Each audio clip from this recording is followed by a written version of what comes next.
already got the ball rolling today and keep the momentum swinging. You dig? It's your boy CJ Goodfellow back with the Boxing Clinic. And Jermell Charlo is fighting Erickson Lubin, which was Erickson Laura, but he's fighting Erickson Lubin October 14th.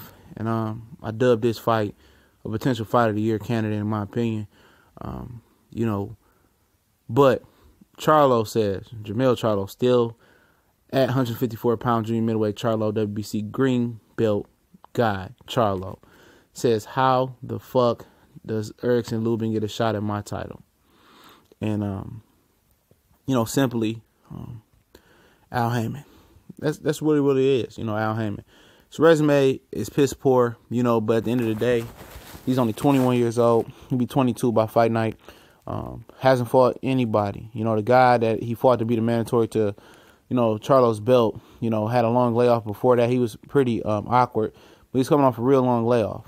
And one of the things of boxing I point out all the time, a lot of people, I'm not going to say everybody, but a lot of people, never equate the fact of who has somebody beat. They're quick to dub people, the king or the next or, this or that. But they never really look at the body of work. They look at the skills, the flashiness, the everything. He got power. Oh, he quick. He's strong. And then when that guy goes down and get beat, they all shocked and they want to downplay what had happened. So it's a reason why you step up in competition, your first 20 fights, nice and, at a nice pace. Some guys can step up quicker than other guys. I explained that yesterday. Lubin looks to be very confident. He got his head on his shoulders right. I remember watching Counterpunch. He talking to Christopher Lil B-Hop Colbert, tell him that he need to get his shit together and handle his business. He's a very hard worker, but you can't simulate going 8, 9, 10, 11, 12 rounds in a fight. He ain't never been 8 rounds, I don't think.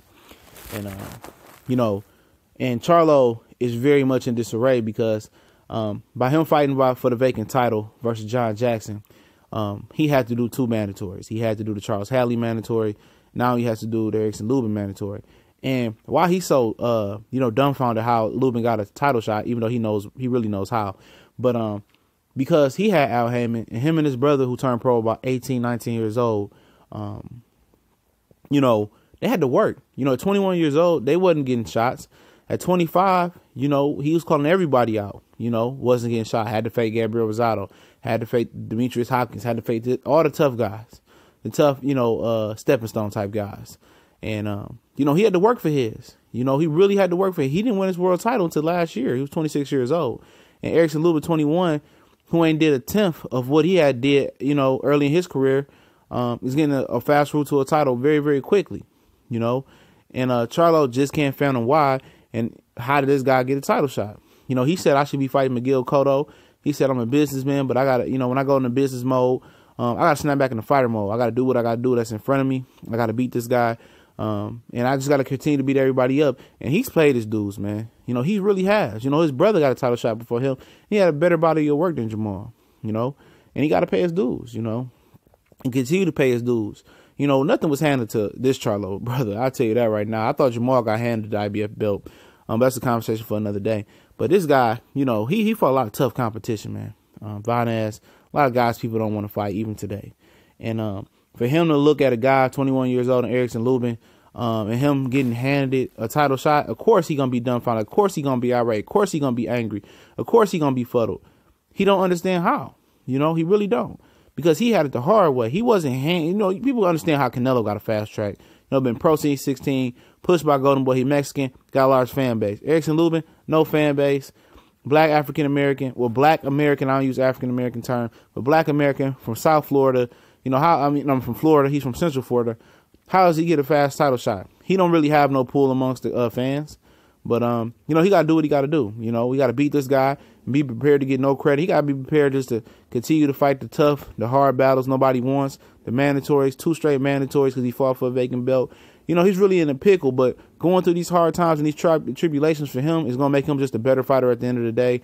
He's a very battle-tested fighter. He's going to continue to get battle-tested. And I expect when he beat Erickson Lubin, nobody's going to give him his respect. They're going to downplay, oh, he was too young, he was too green. Fight fans do it all the time. So he just got to continue to beat up who in front of him, and hopefully, he can get one of those, life-changing money-type fights. He does deserve McGill Cotto. You know, he does deserve Jerry Swift Hurd.